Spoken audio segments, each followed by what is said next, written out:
গত 15 জানুয়ারি থেকে 14 ফেব্রুয়ারি পর্যন্ত চলছে 35তম জাতীয় সড়ক সুরক্ষা মাস। সেই উপলক্ষে পশ্চিম জেলা পরিবহন আধিকারিকের উদ্যোগে মঙ্গলবার এক মেগা রক্তদান শিবিরের আয়োজন করা হয় পরিবহন ভবনে। উদ্বোধক হিসেবে উপস্থিত ছিলেন পরিবহন মন্ত্রী সুশান্ত চৌধুরী। প্রশ্ন হচ্ছে, গত এক মাস ধরে সড়ক সুরক্ষা মাস উদযাপনের মধ্যে দুর্ঘটনায় লাগাম টানার ক্ষেত্রে কোনো ইতিবাচক উদ্যোগ লক্ষ্য করা যায়নি। গত এক মাসে রাজ্যে দুর্ঘটনার পরিমাণ ছিল আরও বেশি। বিশেষ করে আমাদের সরকার গঠিত হওয়ার পর এবং বিগত দিনেও আমরা দেখেছি যে কোনো মহৎ কাজ আমরা দানের মাধ্যমে শুরু করি। এটা বস্ত্রদান হোক, খাদ্যদান হোক, অর্থদান হোক, এবং বিভিন্ন সংগঠন, বিভিন্ন সরকারি অফিস, আদালত, ক্লাব এবং পারিবারিক বিভিন্ন অনুষ্ঠান আমরা বর্তমানে দেখতে পাচ্ছি এই মহৎ কাজগুলো রক্তদানের মাধ্যমে সেখানে শুভ সূচনা করা হচ্ছে, যা আমাদের পরিবহন দপ্তর তার থেকে ব্যতিক্রমী নয়।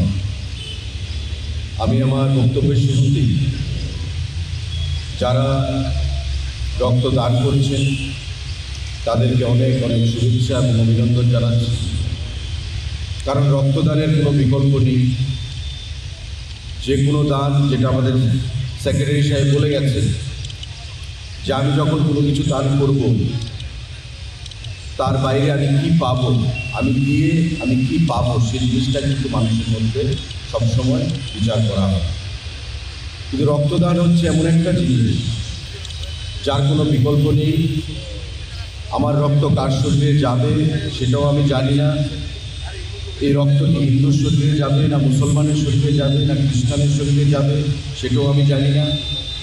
সমস্ত কিছু না জেনেই আমি রক্ত দান করছি, কারণ মানব ধর্ম পালন করা এটা আমাদের কাছে সব থেকে বড় ধর্ম আজকে, যেটা স্বামীজি বলে গেছেন, স্বামী বিবেকানন্দ, জীবের প্রেম করে যেই জন সেই জন সে দিচ্ছে ঈশ্বর। Service to man is service to god.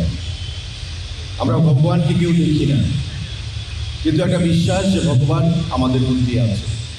আর স্বামীজি বলেছেন যে ভগবান মানুষের মধ্যেই আছে। মানুষকে সেবা করো, ভগবানকে সেবা করুন। মানুষকে